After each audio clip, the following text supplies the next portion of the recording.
Oi, gente, só para dar um contexto aqui nesse vídeo, eu gravei ele há um mêsinho atrás e era perto do aniversário da minha mãe e tudo, inclusive parabéns, mãe.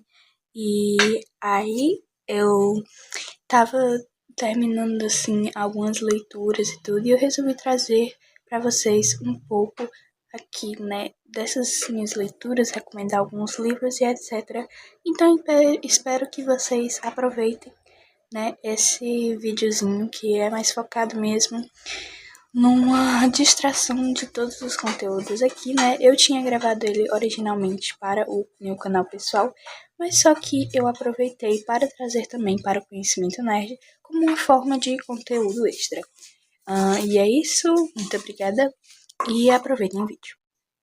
Oi, gente, tudo bom com vocês? Eu sou a Luana e sejam muito bem-vindos a um videozinho aqui do canal, né?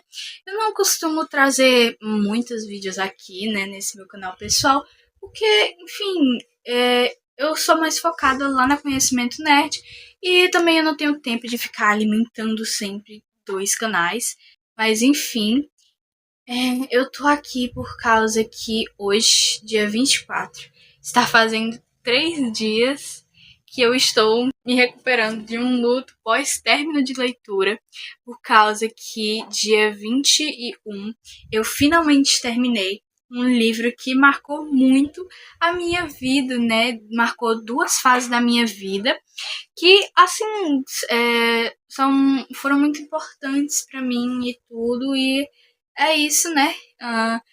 O nome do livro é Eu Não Sei Quem Você É, da Penny Hancock, que é a primeira edição, né? Se você tem outro, eu não sei. Mas aqui era a primeira edição da editora, né? Aqui, deixa eu ver. Eu acredito que seja pela TAG. Pela TAG, que a minha tia assinava e eu tô lendo os livros, assim, da biblioteca dela. E, cara, são muito bons. Eu também terminei ano passado, né? Ano passado eu li A Biblioteca da Meia-Noite, a primeira versão também, do Matt Haig. É muito bom, é um dos melhores livros que eu já li. A Biblioteca da Meia-Noite, do Matt Haig, e Eu Não Sei Quem Você É, que o título original é I Thought I Knew You, que é tipo, eu pensei que eu te conhecia, eu achei que eu te conhecia. São os meus 2 livros favoritos até agora dos que eu já li na minha vida. Então, é pouca coisa, né? E eu saí dessa história que já já eu vou falar um pouco mais sobre, né? Eu saí dessa história maravilhosa e eu estou entrando agora, né? Eu já li até a página, deixa eu ver, 53, né? Eu vou começar a 54 hoje à noite, né? Hoje, dia 24, aniversário da minha mãe, né? Inclusive, parabéns, mãezinha. E, bom, esse daqui é o livro O Jardim dos Esquecidos, da Vicky Andrews. Eu não sei como vocês pronunciam, mas é porque dá muita vontade na minha boca de falar VK Andrews, mas eu sei que é VC, né? E, bom, eu não tô entendendo muita coisa até agora desse livro, porque realmente eu ainda não tô me situando na história, porque eu tô muito acostumada com o livro da Penny Hancock, então eu tô tá um pouco difícil de desapegar dele, mas eu tô entrando mais, né, nesse mundo aqui, né, do Jardim dos Esquecidos, que é o primeiro livro dessa sériezinha que a V.C. Andrews tá fazendo, né? Deixa eu ver. Aqui em uma das páginas tem toda a série, ó. É a série de toda a família Dollanganger, sei lá como fala. A própria personagem reclama do nome da família dela, então, né, enfim. Mas, ó, aqui está toda a série, né. Aqui, ó, começa com o Jardim dos Esquecidos. Os segredos são revelados em pétalas do vento. Os desejos mais sombrios se materializam em Os Espinhos do Mal e os escândalos são enterrados em sementes do passado. E então a gente pode descobrir onde os primeiros pecados da família aconteceram em Jardim de Sombras. Infelizmente eu só tenho da série esse livro, mas se eu puder, eu quero muito ler o resto da série, porque enfim, do que eu entendi dos personagens até agora, é uma série profunda, muito, assim, legal de se entender, sabe? Então, eu tô querendo muito ler a história completa, né? Então, é isso. Eu vou falar até agora, né, as minhas impressões de Eu Não Sei Quem Você É, mas antes eu quero muito, nossa senhora, eu quero muito falar sobre a Biblioteca da Meia-Noite, porque é muito bom, cara. É o meu livro favorito, e foi meu livro favorito até antes de eu conhecer esse daqui, meu xodó. São meus 2 livros favoritos da minha vida inteira, né? Thank you, Tag, por produzir esses livros. Obrigada aos autores, né, que produziram, né, que fizeram, que criaram. E bom, a Biblioteca da Meia-Noite é basicamente um livro que fala sobre a Nora Cid, que é uma personagem que ela meio que não estava gostando da vida dela, né? Os problemas dela estavam a enchendo demais e ela achava que todas as oportunidades que apareciam para ela recusava, ela não tinha capacidade. E bom, ela decidiu escrever uma carta dizendo adeus ao mundo e tentou se suicidar. Mas, graças a Deus e ao Matt Haig, ela abriu os olhos em um lugar que parecia o espaço sideral, né? E, bom, era um lugar que era um corredor assim, e lá na frente dava para ver que parecia uma biblioteca. E quando ela olhava para qualquer relógio, o tempo era sempre parado na exata meia-noite. Nem um segundo a mais, nem um segundo a menos. E bom, essa é uma parte muito interessante, né? Mas eu acho que eu não vou falar minhas teorias agora, porque a história está um pouco vaga, só um pouquinho vaga na minha cabeça. E eu teria que ler de novo o que eu pretendo ler para poder dizer as minhas opiniões, assim, as minhas teorias. Mas eu vou falar as minhas teorias desse daqui e talvez desse daqui, tá? Mas como esse daqui eu ainda estou me situando, vai ser um pouco mais difícil. Mas enfim. Aí a Nora Cid, que é o nome da protagonista, né? Ela encontra uma senhorinha lá na biblioteca. Essa senhorinha lembrava muito a senhora Elme, que era a bibliotecária da biblioteca que, em vida, a Nora Cid sempre frequentava e que ajudava muito nos problemas dela, né? E, bom, nessa biblioteca tinham infinitas prateleiras, infinitos corredores, e em todas as prateleiras só tinham livros verdes, com tonalidades diferentes, tipo, verde escuro, verde claro, verde bebê, verde neon, tananã, tananã. E cada livro desse tinha escrito Minha Vida, alguma coisa assim. E em cada um deles representava uma vida que a Nora poderia estar vivendo se ela tivesse tomado uma decisão diferente na vida dela. Também tinha o livro dos arrependimentos, que era de tudo que ela se arrependia, né?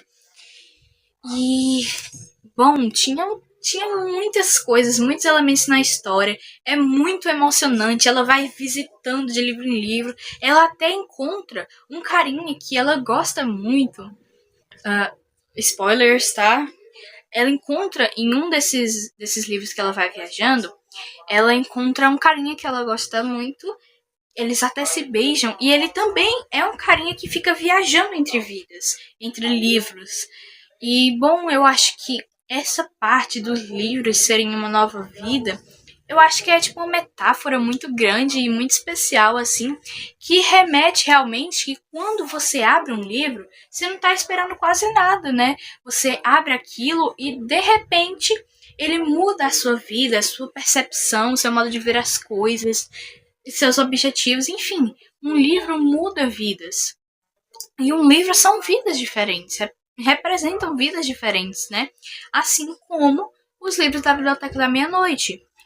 E, bom, também temos o gatinho Volts, da própria Nora Cid, que o nome dele é Voltaire, que, assim, parece, se não é, né, o nome do filósofo Voltaire, e ele defendia essas ideias meio iluministas, né, todos os esses tipos de filósofos pré-socráticos, se não me engano, eles defendiam essas ideias iluministas.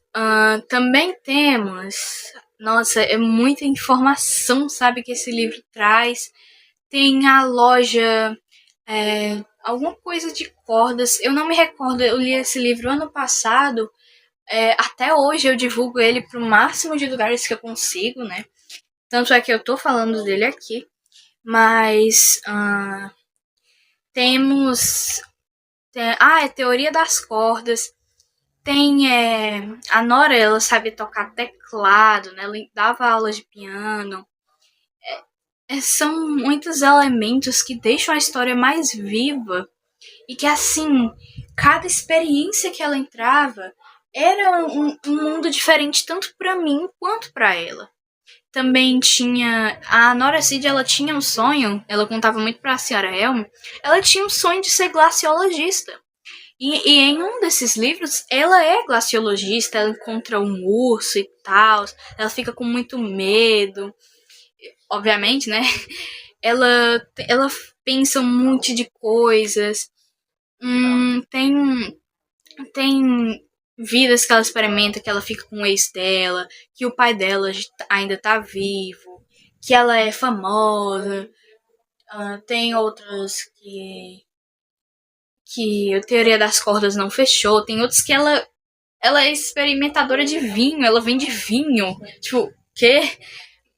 Tem um que ela é conscientizadora. Tem outros que ela é de uma banda super famosa e querida, a estrela, né, do palco. Tem várias e várias que ela experimenta. E o final eu achei muito de filme, tá? Sobre a caneta. Só quem leu vai entender. Eu recomendo muito vocês lerem, né? Se vocês tiverem essa oportunidade. Vocês não vão se arrepender. Foi um livro que mudou muito a minha vida, tá? E que marcou muito o ano passado. Além deste daqui, que já já vou falar dele. E, bom, a Biblioteca da Meia-Noite, né, que o nome original é The Midnight Library, do Matt Haig, é um livro muito bom, eu recomendo. E, enfim, são vários personagens. No começo do livro tem um personagem que é doutor, que ele, ou enfermeiro, que ele diz, né, informa pra Nora que infelizmente o Volts morreu.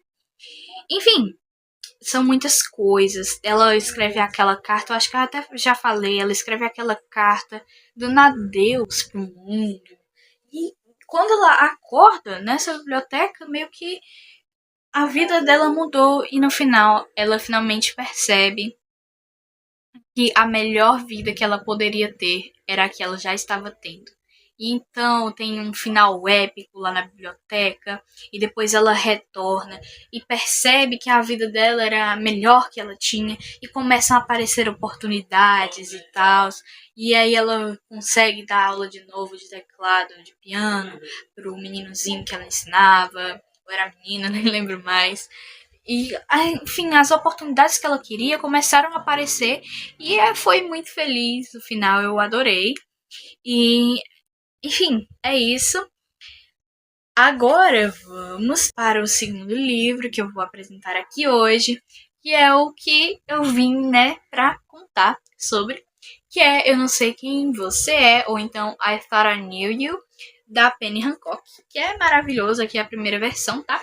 E olha só que interessante. Aqui temos os personagens principais, né? Os 4 principais. Aqui temos a Jules, a filha dela, a Safi, a Holly e o filho dela, o Sol. Sal, sei lá como fala. S-A-U-L. E bom, esse livro da Penny Hancock, cara, ele marcou 2 fases da minha vida, porque eu comecei ele até a metade em 2025 e eu terminei esse ano, nessa semana, lendo 3 horas por dia ele, porque era muita coisa para consumir, era muito interessante, e eu amei demais do meio pro final, porque no ano passado eu não tava conseguindo absorver tanto a história, sabe? Era interessante, mas não me prendia tanto porque eu estava numa fase da minha vida que não era muito legal, vamos dizer assim. Não na escola, claro, mas uma parte interna minha, eu fazia um processo interno meu, né? Inclusive, na aula de matemática, eu tive um discurso da minha professora que realmente eu me identifiquei muito com ele, que nós tínhamos processos, né, na nossa vida, que aconteciam momentos ruins, momentos bons, mas que eram processos de desenvolvimento nosso. E o do ano passado, nesse período que eu li, né, essa metade do livro, não era um período muito legal e eu não estava conseguindo absorver tanto a história quanto eu gostaria de ter absorvido. E eu daria quase tudo para poder retornar e começar de novo esse livro sem conhecer a história, só começar a ler de novo, porque eu teria outros olhos. Esse livro, nossa senhora, eu percebi tanta coisa com ele. Então, ano passado, eu li mais ou menos até a página 200 e pouco. Esse livro tem 413 páginas, né? E eu li mais ou menos até a página 400 e pouco. Cara, não, 200 e pouco. E, cara, eu não tava entendendo muito. Aí eu abandonei pra fazer outra leitura, que inclusive eu tenho o livro aqui, só um minutinho. Que era esse livro aqui, que infelizmente eu não tô conseguindo acompanhar muito, que é Eat, Pray, Love, da Elizabeth Gilbert, perdão. E, bom, ele é em inglês, tá? Ó. E eu infelizmente não tô conseguindo acompanhar, então eu dei uma pausa nele e continuei. Eu não sei quem você é, tá? E eu li, né, dessa página 200 até o final. Cara, muito interessada, querendo saber o que ia acontecer. Sim, a história me prendeu do começo até o fim, né? A gente se sentia preso na história, a gente se sentia como um personagem na história. Inclusive, ó, tem esses cicatrizes e naufrágios aqui que foi feita pela Terezinha Vergo, que é tipo, eu não sei explicar, acho que acredito eu que seja tipo um epílogo da história. E olha só como ela fala, ó. A leitura de Eu Não Sei Quem Você É me prendeu até o fim. Foi como se eu estivesse inserida na cena e ficasse observando cada fala, postura e atitude das personagens. É possível sentir a presença do afeto diante de revelações improváveis. Os julgamentos morais logo aparecem na falta de outras explicações plausíveis. Cara, aí ela faz algumas perguntas, né? E aí, essas confusões nos pensamentos aparecem nas atitudes mais brandas, até os rompantes do personagem Rowan, que era o marido da Jules, pai da Saf, frente à revelação de Saf, que já já eu vou contar a história, né? Daí se desencadeia uma série de sinais de luta entre o amor que aproxima e a raiva que afasta. Afinal, a revelação do no início da adolescência é um momento tão instável. O limbo entre a infância e a adultez é muito traumática, dolorida e ininteligível. É o ato de coragem de quem revela uma necessidade e de quem ouve saber, e uma necessidade de quem ouve saber, absorver e se reposicionar diante daquela vida. E aí continua, né, por mais 2 páginas. E foi uma partezinha que ela escreveu que foi muito interessante, que eu concordei muito com isso, tudo que ela escreveu, porque realmente descreve bastante o que acontece no livro. Bom, a gente vai começar ali entrando num mundo completamente diferente, né? A gente não sabe quem é quem. E, bom, antes eu vou falar um pouquinho, né, da divisão do livro. Ó, o livro, ele é dividido em 2 partes. A parte Holly e a parte Jules, tá? São duas, não são bem assim, duas partes, porque não é tipo metade do livro Holly, metade do livro Jules. Ele vai se dividindo como se fossem capítulos, basicamente, né? E um é a Holly, outro é a Jules, um é a Holly, outro é a Jules. As partes contadas pela parte Holly são em primeira pessoa e as partes contadas pela parte Jules são em terceira pessoa, que eu acredito que ela tenha dividido assim para contar os dois lados da história, obviamente, mas também pro leitor não se perder, né? Porque os dois em primeira pessoa, então os dois em terceira pessoa, às vezes a gente confunde o nosso cérebro, né? E dá pra se acostumar muito fácil, né? Meio que muda repentino, tipo, a gente tá... E eu não fazia isso, isso e isso. Aí, do nada, ela estava lá e então seu marido chegou. Mas ela escreve assim de um jeito que faz a gente se acostumar rápido com a primeira pessoa ou então com a terceira pessoa.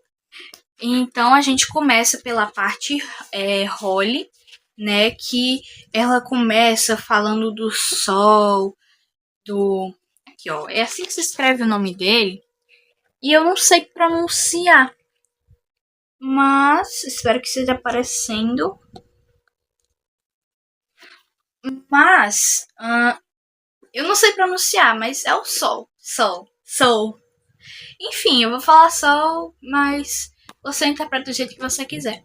Ela começa descrevendo ali, né, o filho dela, a Holly, começa descrevendo o filho dela, né, o Sol, e aí ela introduz, né, ela vai falando de como ela mora lá num negócio, numa cidade com o Sol, e aí a melhor amiga dela, a Ju, peraí, antes de eu falar dela, a Holly, ela é viúva, né, porque o marido dela, o Art, ele faleceu em um acidente, né? Um acidente que mais tarde é revelado que foi do coração, né? Uma parada cardíaca, acredito eu, não vou lembrar agora o nome. E então, depois de um tempo, a melhor amiga dela, a Jules, pediu para ela vir morar na cidade que Jules morava, junto com a filha dela, a Saf, e o marido dela, o Rowan. E então a Jules introduz o Pete para Holly, né, que é até então o novo esposo dela há uns 3 anos, acho que foi. E bom, o Pete tem 2 filhas, a Freya e a Thea, ou é a Gemma, eu ainda confundo essas duas. E tem a ex-mulher do Pete, que é a Dipa, que mora junto com a Freya e com a Thea, ou então a Freya é a Gemma. Não vou me recordar agora o nome. E aí, de fim de semana, sim, fim de semana não, as duas vêm pra casa do Pete e da Holly pra poder brincar com o sol, conversar e tudo, né? Porque, enfim, são meios irmãos. O que acontece, ó? Essa parte aqui de trás fala uma acusação, duas amigas, uma acusação, incontáveis consequências, o que descreve bastante, né, a história, obviamente, né? Porque a Jules e a Holly... vou pegar primeiro essas palavras, depois eu explico mais, tá? Jules e Holly são melhores amigas desde o tempo de faculdade. Elas compartilham desde detalhes do cotidiano até segredos, confissões, que é muito importante, tá? Depois, aguardem isso. O Sol, que é o filho da Holly, e a Saf, filha de Jules, cresceram juntos com apenas 3 anos de diferença. Peguem essa informação. Quando Saf diz uma denúncia grave contra Sal, que já eu vou explicar, contra Sol, nenhuma das duas amigas está preparada para o impacto devastador que o fato terá na amizade e na vida das suas famílias. Cara, isso aqui resume o livro inteiro, tá? Por quê? Essa acusação que estão se referindo é porque a Saf, ela tem 13 anos e o Sol tem 16. E, bom, isso é muito importante porque um dia a Jules e a Holly saíram num pub para poder beber, se divertir, conversar, enfim. E deixaram o Sol na casa da Saf, da Jules e do Rowan, sozinho, né? O Sol foi para pegar a internet e estava na casa da Saf, só eles dois. Porque o Rowan, acredito que estava a trabalho, não sei. E essa informação é muito importante porque a Saf acusa o Sol de, neste dia, ter a Saf. E, bom, ela estava com muito medo e por isso acusou o Sol. E depois, né, ela não queria que ninguém soubesse. Aí ela contou pra mãe dela, a mãe dela contou pra Holly, a Holly contou pro Pete e depois o Ron ficou sabendo. E aí ficou esse quarteto tentando lutar pela inocência de um dos dois, a Saf ou o Saul. E então, a mãe dela faz com a Saf, perdão, né? A mãe da Saf faz com ela um teste de gravidez. E deu o quê? Positivo. E bom, isso foi muito importante para a história, porque a história rola quase inteira só nessa parte da história. E então, o pobrezinho do Sol, meu personagem favorito, cara, dessa história, ele meio que não aguenta todas essas acusações e ele desaparece. E aí, uma metade, tipo, daqui pra cá, falando também desse desaparecimento do Sol. E, cara, eu fiquei muito preocupado, porque encontraram até um corpo todo carbonizado, que só sabiam que era um adolescente, que não tinha morrido há pouco tempo, que não tinha morrido há muito tempo, né? Porque tudo isso, o livro quase inteiro se passa só em, tipo, uma semana mais ou menos. E esse corpo tinha sido encontrado e eles tinham descobrido que era do sexo masculino, um adolescente, e não tinha morrido há muito tempo. O que descrevia, basicamente, perfeitamente, o Sol. E pensaram que ele tinha ido de arrasta, né? E eu fiquei muito triste. Poxa vida, sério? O meu personagem favorito vai morrer? Penny, você não é nem louca de fazer isso. Cara, eu ficava interagindo muito com a Penny, porque, cara, era cada revelação. E bom. E assim, depois descobrem que não era o Sol. Graças a Deus, eu fiquei muito feliz. Aí, até a Holly também ficou pensando, poxa, a pessoa devia odiar muito a própria vida, né? Pra carbonizar o próprio corpo. Mas, voltando, depois, né? Finalmente, depois de muito tempo de briga, descobriram que o Sol era inocente e que a Saf não estava grávida porque ela estava perdendo o bebê porque ela começou, enfim, a menstruar. E, bom, depois a Saf finalmente confessou que ela tinha feito isso porque ela tinha dormido com o tutor do Sal. E graças a Deus, o Harry Bell, que é o tutor do Sal, foi preso, né? Ele tinha esposa, tinha filhos.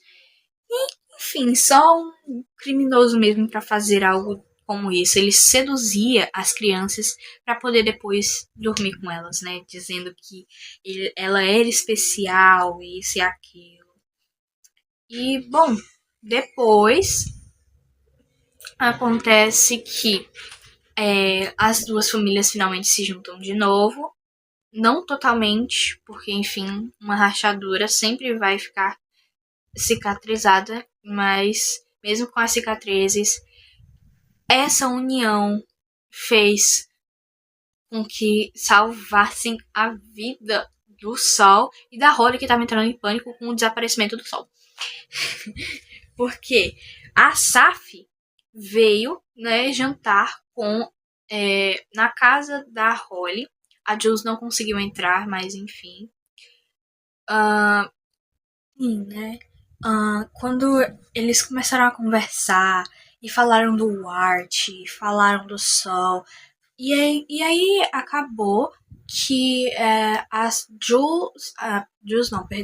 Holly e a Saf, né, elas comentando sobre o Art, sobre a infância do Sol, acabou que a Saf comentou que o Sol falava muito, que tinha uma capelinha lá em Londres, que ele costumava dizer que o Sol costumava dizer que ele se sentia ali pertinho do papai, né? E ela se lembrou disso e falou pra Holly e acendeu uma lâmpada na cabeça dela, porque o Sol, um tempinho depois dele desaparecido, ele mandou uma mensagem pra Holly falando que tinha ido ficar mais pertinho do papai. E aí ela finalmente, né, ligou os pontos e ela foi correndo ali, pegou o trem mais próximo e foi lá pra capela. E ela procurou e não achou o sol. E quando ela já estava desistindo, ela resolveu sentar um pouquinho para respirar, para depois voltar para casa. E ela viu umas perninhas e descobriu que era o sol. Eles conversaram, a Holly encheu ele de abraços. E aí eles voltaram e a história se resolve.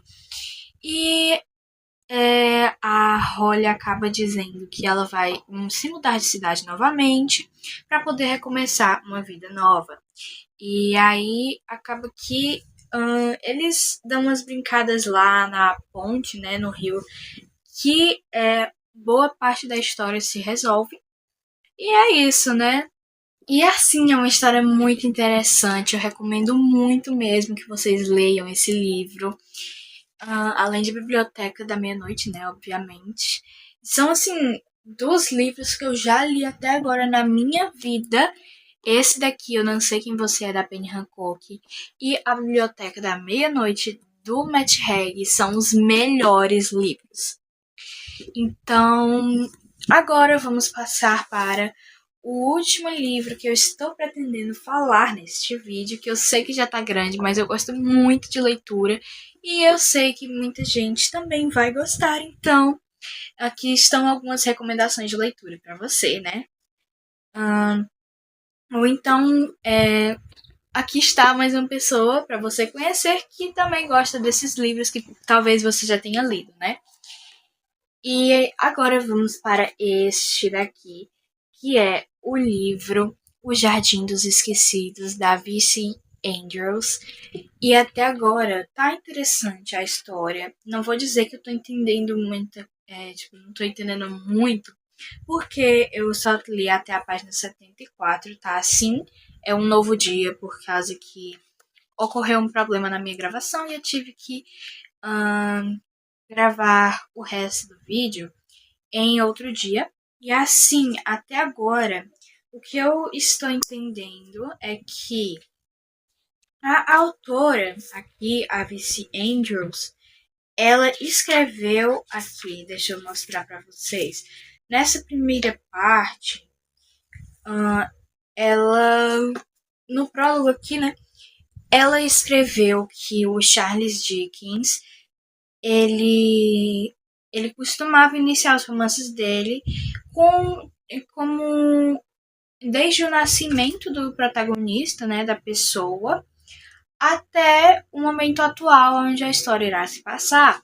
E ela quis fazer assim também, então ela se tornou um personagem, né, virou um personagem e começou a contar a história.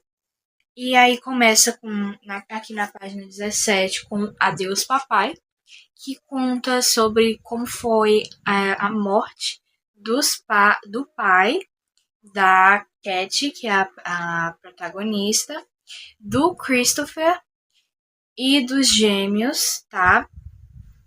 E vai contando como era a família deles, com o pai deles, né? Que eu não vou estar me recordando agora o nome, né?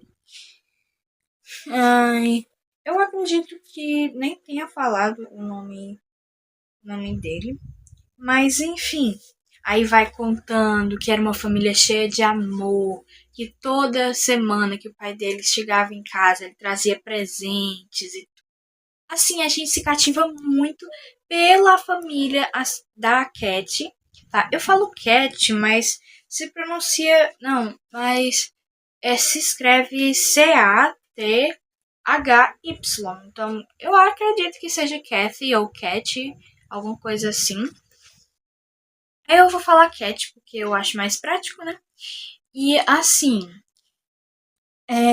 aí vai contando. E aí, quando chega no especial aniversário de 36 anos do pai dos meninos, né? meio que quando ele está voltando para casa ocorre um acidente. Os oficiais, mesmo sem emoção, eles contam como ocorreu o acidente. É muito triste. Assim a gente sente alguma coisa ruim, né? Mas aí eles começam seguindo essa vida, né, muito triste, com saudade do papai e tudo. E, cara, eu me aproximo muito dos personagens. Quando eu começo a me identificar com a história, parece que eu sou alguma personagem, mas. Enfim, eu vou falar papai porque ele é sempre descrito aqui, como a história é em primeira pessoa, ele é sempre descrito como pai ou então papai e a gente se acostuma, né, mesmo com a linguagem. E então aparece uma oportunidade.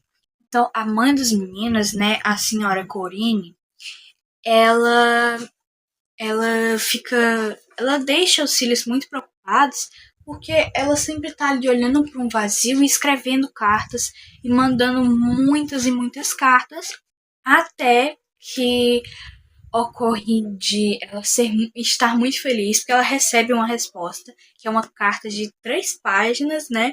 E então ela conta para os meninos que ela recebeu uma carta do avô, né, da avó deles, né, aceitando eles morarem lá na casa deles, né, dos avós, dos pais da mãe, né?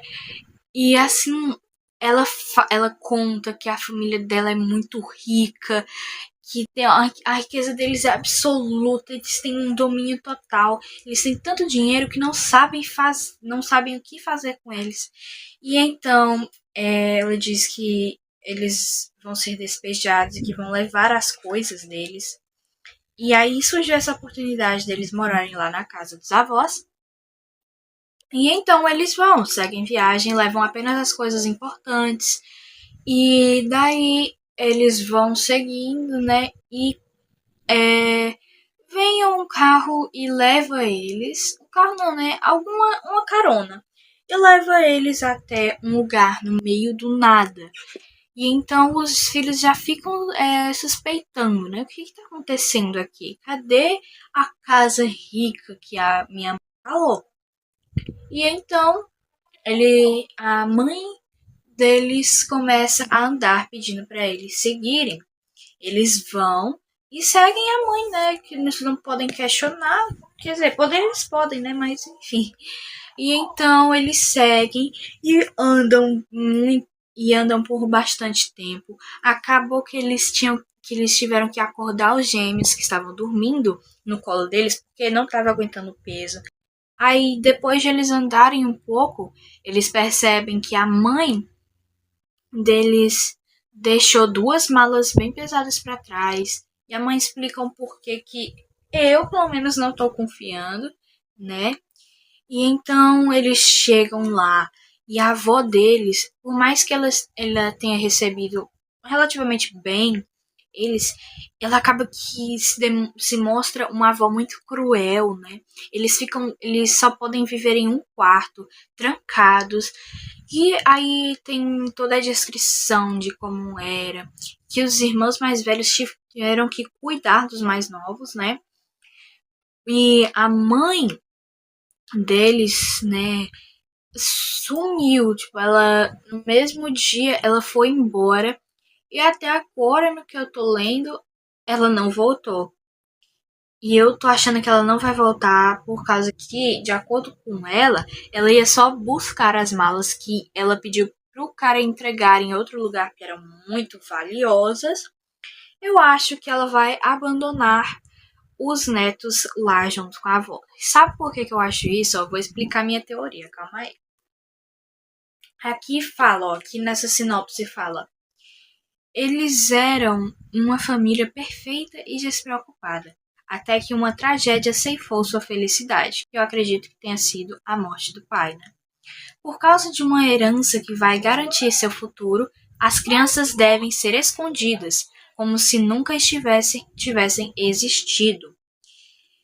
E que é no caso onde eles estão vivendo, que é naquele quartinho, que é num corredor que os funcionários vão lá só uma vez no mês, na última sexta-feira, para poder limpar. Serão mantidas no piso superior da vasta mansão de sua avó. A sua mãe amorosa lhes assegura, por apenas poucos dias, né? Porque ela iria convencer o avô a deixar ela ficar com a herança, eles seriam super ricos. Mas o que era para ser somente dias torna-se meses, anos de agonia. Já dá para perceber que ela vai abandonar eles, né? Cat, Chris e os gêmeos Corey e Carrie veem sua sobrevivência ser entregue a uma avó cruel e moralista. E eles terão de viver neste mundo apertado e isolado, pois essa é sua única opção. Esta obra-prima de suspense psicológico, primeiro volume da saga da família Dollanganger, continua a ser o mais famoso e intrigante romance de V.C. Andrews.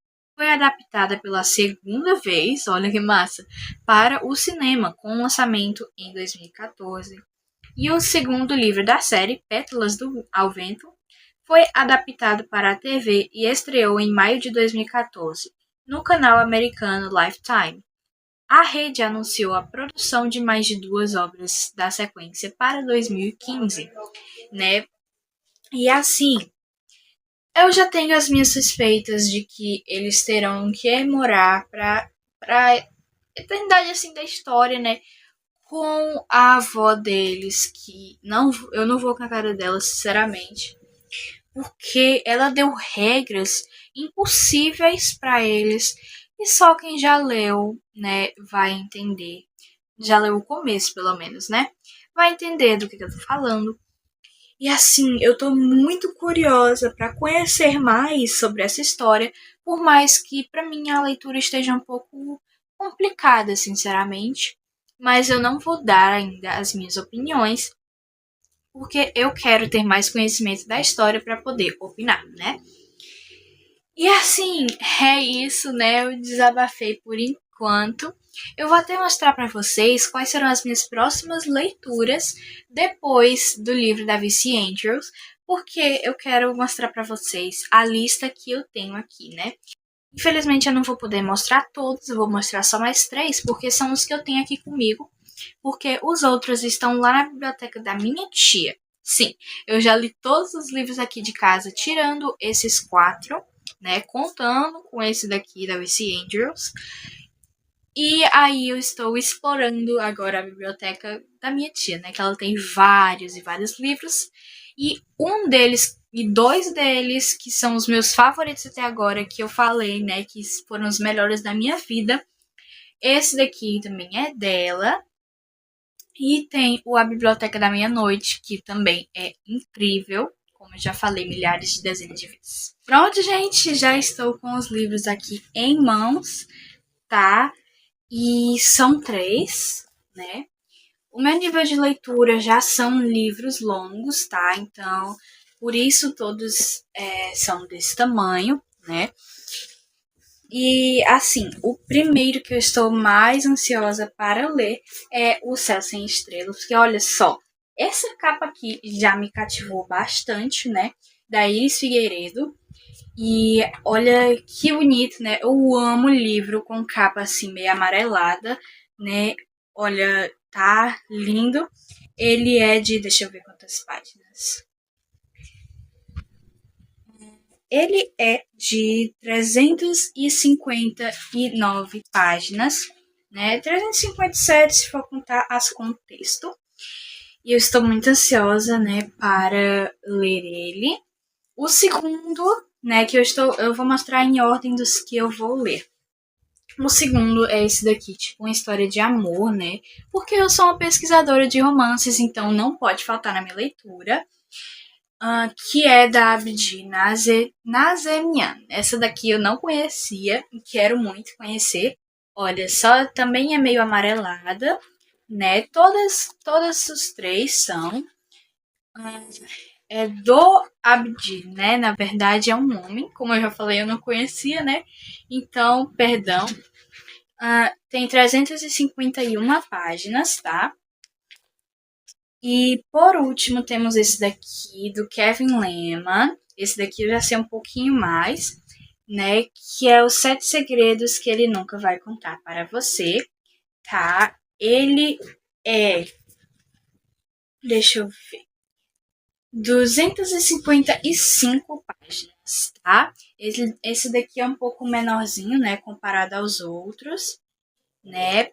Muito fofinho, eu achei. Ele para mim me passa essa questão de livro antigo realmente, né? Só pelo estilo da capa, né? Dessas listras, o estilo de desenho. Eu achei bem interessante. E é isso aí, essa é a minha lista. E eu espero que você tenha gostado, né? E muitíssimo obrigada por ter ficado até agora aqui comigo. Você deve ser realmente um amante de livros para ter acompanhado, sei lá, 1 hora de vídeo, né? Novamente, né? O segundo vídeo de 1 hora que eu lanço aqui no canal, né? Que eu lanço na internet, na verdade. E é isso, né? Muito obrigada por ter assistido esse filme literário aqui comigo, por ter acompanhado. Eu espero que algum desses livros tenha te interessado, né? E é isso, muitíssimo obrigada por tudo. Um grande beijo. See you in the next video. Kisses and bye bye. E foi esse o vídeo, gente. Muito obrigada por assistirem até aqui. Me desculpa toda a demora em relação, mas é porque eu queria trazer mesmo as histórias bem explicadas, assim, né? Porque eu acho elas muito interessantes.